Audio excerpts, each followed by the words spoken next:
मैं निश्चित तौर पे लोगों से निवेदन करूंगा, यहाँ के जनता जनार्दन से निवेदन करूंगा कि अभी कोरोना पूरा तरह से समाप्त नहीं हुआ है। निश्चित तौर पे मुंगेली ज़िला कोरोना मुक्त तो है, अभी कोरोना के केस नहीं आ रहे हैं तो रेयर बहुत ना के बराबर है, लेकिन उसको फाइनल समाप्त हो गया ना मान करके जो कोरोना गाइडलाइन है, मास्क लगाना है, सैनिटाइज़ करना है और लोगों से सोशल डिस्टेंसिंग बना के रखना है, उनको पालन करते हुए सारे फेस्टिवल मनाएं, पर सावधानी रखें।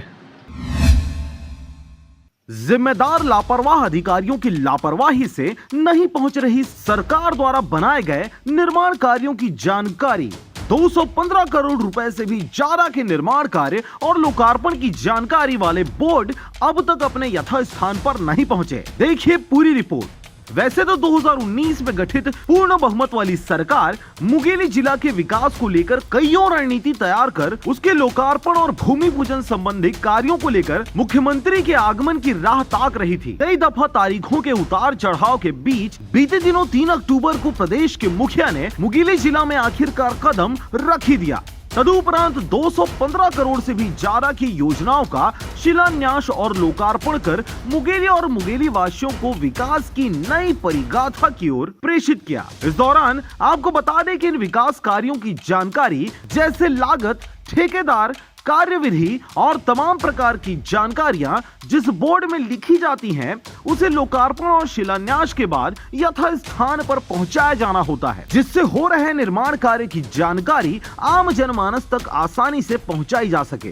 परंतु इस सूचना पटल वाले तख्तों को आम जनमानस से दूर रखकर जिम्मेदार अधिकारी क्या बताना चाह रहे हैं, यह तो समझ से परे है। परंतु इस दौरान इस संबंध में संबंधित जिम्मेदार अधिकारी किसी भी प्रकार की जानकारी देने से अपने आप को पृथक रखा, जबकि सत्ता और विपक्ष के लोगों ने क्या कहा, जरा सुनिए। यशस्वी मुख्यमंत्री जी के द्वारा विभिन्न विकास कार्यों का शिलान्यास किया गया था और यह सौगात मुंगेली जिले के लिए बहुत अमूल्य है।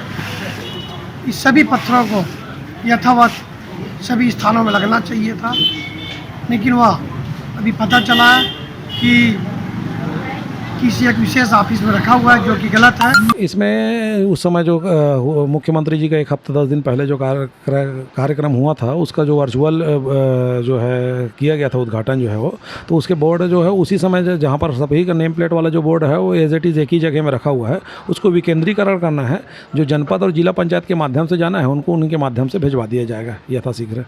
अभी हमें पता चला है कि स्पष्ट सूत्रों से ये सभी शिलान्यास के पत्थर जनपद ऑफिस में रखे हुए हैं, जो कि गलत है।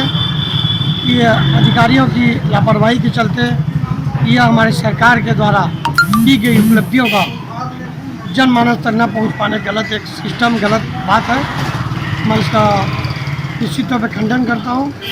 सभी पत्थर यथावत स्थानों में जहाँ जहाँ जो शिलान्यास के पत्थर हैं वहाँ लगने चाहिए। ज्ञात हो कि कुछ समय से लगातार सरकार सिंहासन और शासन को लेकर सास बहू वाली बातें चहुओर देखने और सुनने को मिल रही है। ऐसे समय में सरकार की जनहितैषी और बड़ी घोषणाओं और कार्यों की जानकारी आम जनमानस तक नहीं पहुंचाया जाना और दफ्तरों में ही शिलान्यास और लोकार्पण के तख्तों को दम तोड़ने के लिए रख दिया जाना निरंकुश और लापरवाह अधिकारियों के साथ साथ ऊंचे और बहुत ऊंचे लोगों की साजिश भी हो सकती है। बहरहाल मुंगेली ब्लॉक के जनपद पंचायत में रखे वेटिंग रूम के समीप मैडम से मिलने की प्रतीक्षा करते बैठने की जगह कंजस्टेड होने के दौरान चर्चा का विषय बना हुआ है। अब देखने वाली बात होगी कि क्या आखिर इन लोकार्पण और शिलान्यास वाली जानकारी सूचक बोर्डों को कब उचित स्थान पर लगाया जाएगा और मैडम से मिलने वाले लोगों की भीड़ को बैठने या खड़े रहने की जगह बन पाएगी। मुंगेली से ब्यूरो रिपोर्ट RJ रमझाझर। कांग्रेस और भाजपा से दो तीन लोग हैं, बीजेपी से भी दो लोग दावेदारी किए हुए हैं और वो बीजेपी का विषय है कि वो किसको चयन करते हैं, और कांग्रेस से हम लोग भी 2-3 लोगों ने दावेदारी किया है। अब पार्टी का जो हाईकमान है वो तय करेगा कि कौन लड़ेगा उसको।